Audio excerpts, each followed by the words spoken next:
We are back for week 3 of the Ross Report. We're getting a little bit of a late start, so we're going to kind of run through this pretty quick. I got the pregame going on. Today is the Brownies, and they're all Browns. I don't know if I love it or hate it. It doesn't look great on the game, but we'll see. I will say that the Browns have a pretty good record in their throwbacks, though, and their alternates. I think the last 2 times we wore all whites, we won. The time we debuted the All Browns with Baker, we won. So hopefully that's a sign of what's to come today. But we got the Packers, so we'll see what happens. Let's hop into what we got to talk about today. Well, the first thing is, we'll get it out of the way. I mean, it's no point. I don't want to be as mean as I think Eric really doesn't like that I'm mean to him sometimes. And I just, it's like, okay, it's my fault. It's my fault. It's not Eric's fault. It's our fault as a group collectively for allowing it to happen for years. Every single person knew that the Illinois pick was an awful pick, and we're just like, oh, we'll let it ride. So I don't blame Eric. I mean, is he the reason I don't have $350 in my pocket? Yes. Is it his fault? Well, absolutely, it's his fault. But I think the parlay group also shares some responsibility in allowing it to happen. So shame on everyone, shame on myself for not just ignoring his pick and skipping it. And instead of 350, we would have won 280. But we got really, obviously we have Eric to blame.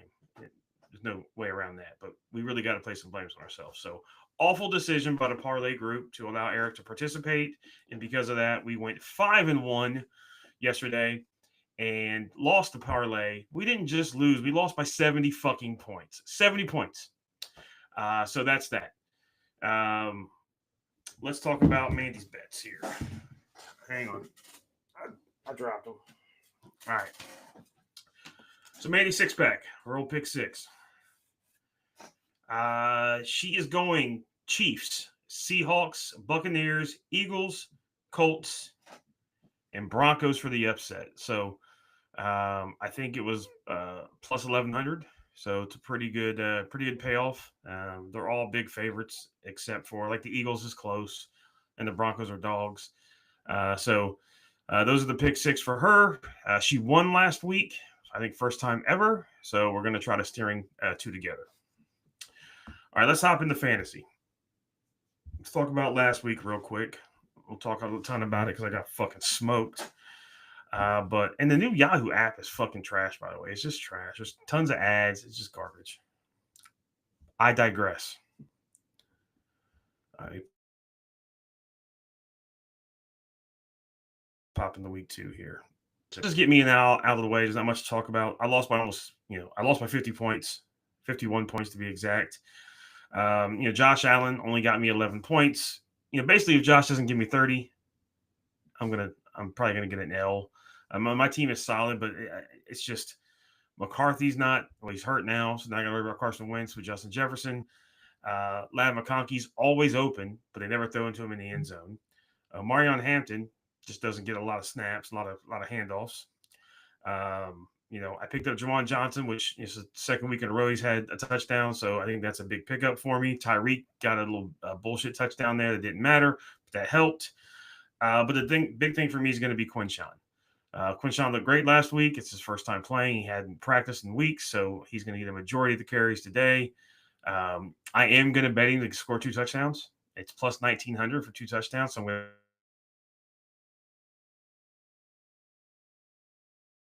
take a shot on that line. It's like plus 3,700, so we might get crazy and do that. On our side though, Drake May showed up huge, had 30 plus, and they got 33 from Neighbors. Really, I had 76 total. If you take Drake May, Neighbors, and NTN down in Jaguars, he beats me. So just completely smoked, and I got luckily I play Eric this week, so we're in a good spot to rebound. All right, let's see what else we had here. This fucking app is awful. All right, the other game last week. So Hub and Paul was a fun game. Hubba, like me, I mean, yeah, he put up more points than me, but Hubba had under 85. Good rule of thumb, as I've said 100 times, 100 points is usually, you got to have at least 100 to have a chance to win in this league. Paul did not score 100, but he was playing Hubba, which is, a lifesaver.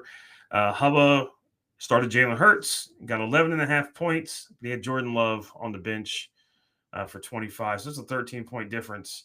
And that basically gives him the win. So if Hubba would have started Jordan Love, he would have won. 27 for Paul from Dak Prescott. Good game from T. Higgins. Another big game for Gibbs. And then on Hubba's side, Montgomery was his highest score at 12. And when your highest score is 12, you lose. So Hubba smoked by Paul. All right. Next game last week was Daryl and the Dream Boys. Very close game. Dreamcocks pulled it off by 2.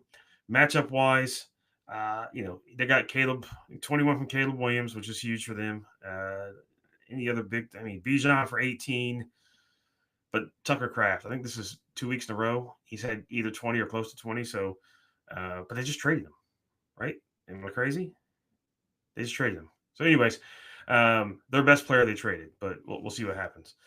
On Daryl's side, big game from Mahomes, good game from CeeDee Lamb, good game from Nico. I mean, his team was solid top to bottom with the exception of Hunter Henry, who only gave him a point. But let's see if there's anything on the bench. I mean, there's really nothing Daryl could have done. I mean, the Dreamcocks boys were pretty consistent. Again, Tucker Kraft was the difference, which they traded. So we'll see if that works out for him. All right, next game, it was 2-0 versus 0-2. You got Phil versus Jeff. Well, they were 1-0 versus 0-1, but Jeff lost. So the trades are going to start coming. I'm excited. I love wheeling and dealing Jeffro. He's my favorite. So we'll see how crazy it gets if he loses this week. But looking at the matchups, man, I can't believe Jeff lost. I mean, I'm not saying Brown getting 35 is the difference. I mean, Jeff lost by 15. St. Brown had 35, so that's really the difference. But another big game from fucking Javonte Williams. I had him last year. I don't think I had any touchdowns with him. Maybe 1 or 2 for the whole year.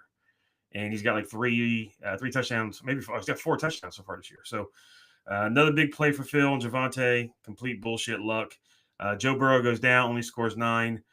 But again, 35 from St. Brown, 22 from Javonte, 14 from Josh Jacobs, and 22 from – he's got to be the greatest kicker of all time. I mean, he's only been in the league a couple of years, but Brandon Aubrey's got to be like the greatest kicker ever, right? 22 from the kicker. And that's the biggest difference. Jeff's team, Bo Nix showed up. I need him to show up again today for Mandy's pick 6. But really got no help from the receivers. A-Chain had 22. Connor had 11, but no help from your tight end wide flex position that got you double digits. So that's – and you only got 11 from your kicker. Kind of loser are you? You don't get 22 from your fucking kicker. So but that was the difference there. Just not enough from your wide receivers and flex and tight end. So Phil took that one. All right, next game was Mike and Tyler. And Tyler's team showed up, which should happen. You had 2 1s and 2 2s. What are we fucking talking about here? But looking at the matchups, you started CJ Stroud, and that's going to be Tyler's Achilles heel is he has no quarterbacks. Now, Goff on his bench scored 44. So you put that, 30-point difference in there. Tyler almost has 180 on Mike, but he didn't. So for Tyler, CJ Stroud, 16 is not enough. He did have a big game from Jamar Chase, huge from Nakua. So he got, 54 points from his 2 receivers. And then, Mike's team, again, 120. It's a pretty good week. But needed more from Drake London. But good games from Barkley and Hubbard.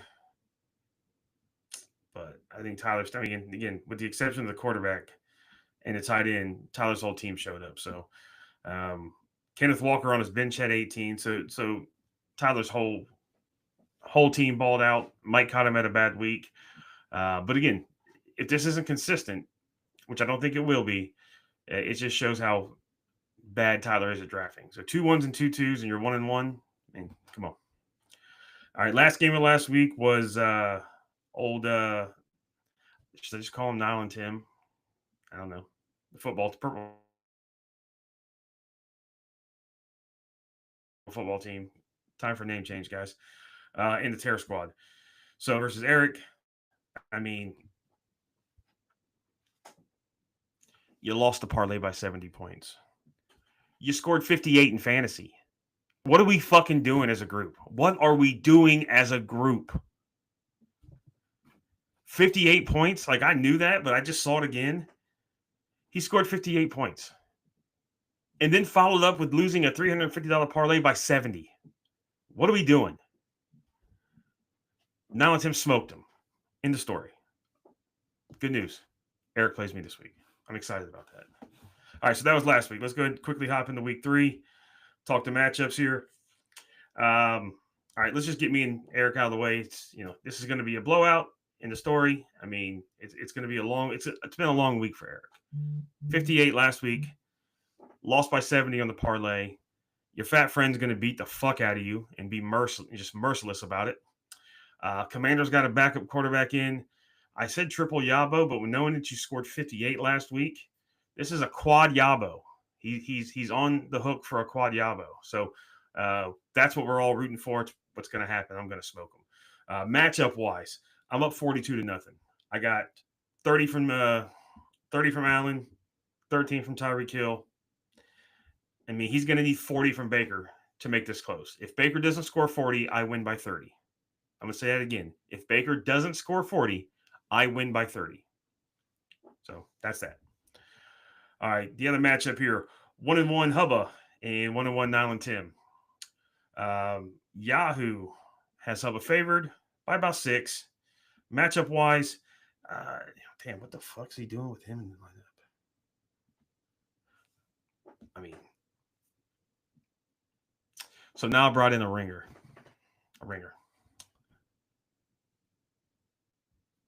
Their quarterbacks are Brock Purdy, who's on the bench. He's injured. But he's starting Mac Jones. So let's see if this guy's is. I don't think Nile would have done that without Tim. I know Nile well enough to realize that he would not have made that play. This is a Tim move. So we're going to see how this pans out. So you got Mac Jones versus Jalen Hurts. That's going to go to Hurts. Hurts is going to get a couple tush pushes. He's going to score 20 to 25. That's a no-brainer. Receiver-wise, let's see here. Zay Flowers, George Pickens. Okay, that's a good matchup.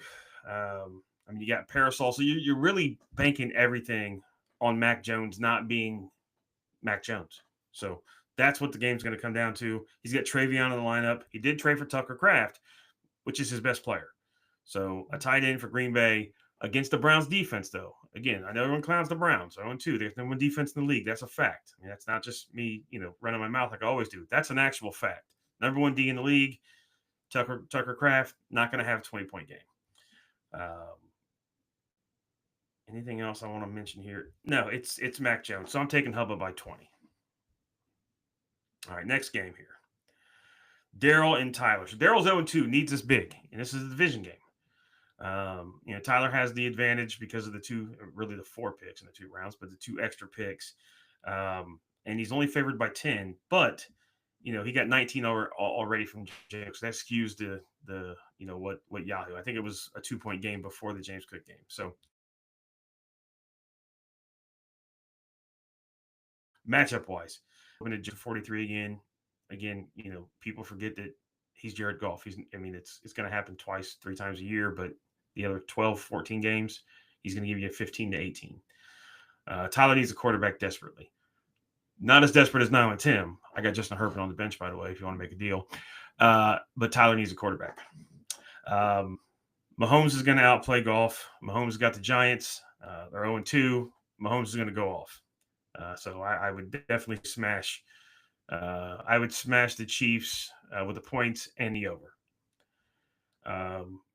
Jamar Chase, again, with the backup quarterback there, he's not awful. I mean, they're always in the game, but he's not Joe Burrow. I do think Chase will still give you 12 to 15. He's not going to do a 30-pointer again.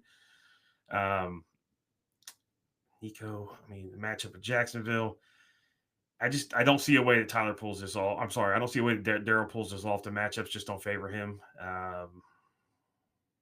He's got Swift back, which is good. But Tyler's got Bucky Irving against the Jets. Yeah, I mean, I'm gonna agree with Yahoo. I think Tyler wins by at least 10. All right, and then we got 2-0 versus 2-0. Got the brothers playing, Phil and Al. So Yahoo is loving Phil. It's only a 3-point favorite here. They had nothing on Thursday night, so it's a complete fresh start. The matchups. I mean, listen to this quarterback matchup: Aaron Rodgers versus Drake May. So 8 years ago, Phil's in a good spot. Today, I like Drake May. And they're playing each other. That's the other funny thing. Pittsburgh's playing New England. So the two quarterbacks are dueling in real life. I like Drake May in this matchup. St. Brown, Brian Thomas. I've said for years, I think Brian Thomas is in a tough spot because Trevor Lawrence is severely overrated. He just is. And then you got DK Metcalf, Mike Evans. This is just a good matchup. I mean, top to bottom. I think if Javonte shows up again and has a touchdown or 2 touchdowns, if he has the best game, he's already having the best year of his career. If that continues, Phil gets the win. Matchups are close, but I am going to agree with Yahoo and say Phil takes it, but it's going to be close. The Aaron Rodgers, Drake May showdown is going to be the difference. And the last game of the week is, and it's the game of the week because they're both 0-2. I mean, they are weak. Defending champion versus a guy that's never won. Both 0-2. And Yahoo is loving the fishes. So you got Mike and Jeff. So Yahoo loves the fishes.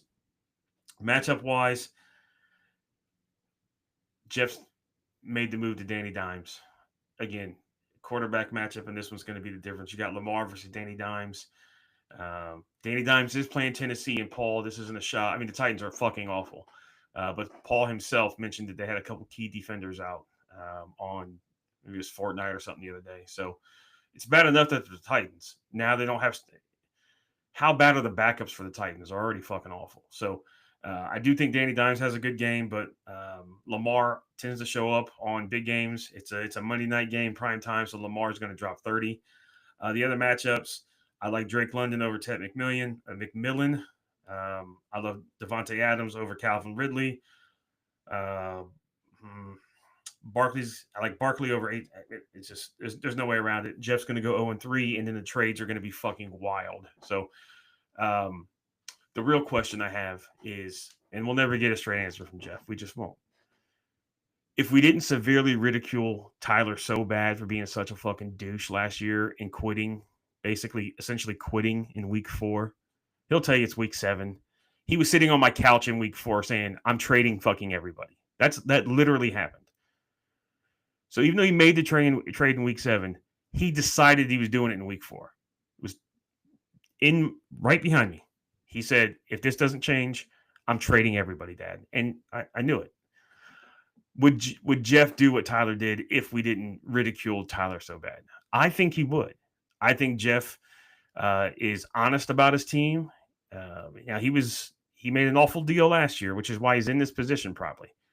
But I do think if we didn't ridicule Tyler so bad, Jeff would go back and start wheeling and dealing, give up on the year, and then work towards next year. But I don't think he'll have the balls to do it this year because Tyler laid the groundwork for how bad he got clowned. But we'll see. Jeff. If Jeff doesn't win, it's gonna get interesting, and I think Mike's team smashes him. So we'll see what happens with Jeff this next couple of weeks. Should be fun. So yeah, exciting times. As far as the touchdown parlay, those are the matchups, by the way. Touchdown parlay. I don't think Paul's responded. I know Paul had a rough night last night. Hopefully he got some pussy. He said he thought he was getting pussy, but the only way he got fucked was by Eric. We all got fucked by Eric. So hopefully he got some pussy. So it's like not that horrible of a night. But I don't see that Paul's responded. So I don't think Paul wants to play anymore. He's so devastated by losing $350 by his own fucking brother by 70 points that he's like, maybe gambling is just something we shouldn't do as a society. So it looks like, where are we at here? Jeff, you didn't update the list up top here. All right. Jonathan Taylor, Bucky Irving, Jordan Mason, Bijan Robinson, Kenneth Walker, all anytime touchdowns. Looks like the payout 10 to win 120. So that's what we're rolling with. It's 11:30 as I'm recording this. If Paul is alive, if he can stomach the pain that his own brother put on him last night, he may pop in and change the odds by giving us a pick. But we won't see. So that's the touchdown picks. So let's get some money, boys. We were close last night. Maryland. It's a great pick by me, by the way. I only make good picks.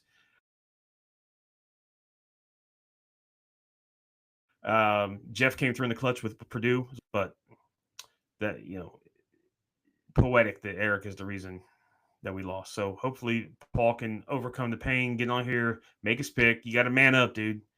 We'll find that 350 somewhere else. We're going to get it back today with the touch. We're going to hit this touchdown parlay, and then we're going to double down. I'm going to take the winnings from this touchdown parlay, and we're going to put it on a Sunday night parlay. Let's do that, boys. All right. Enjoy the games, and until next week, keep it faux real, faux life.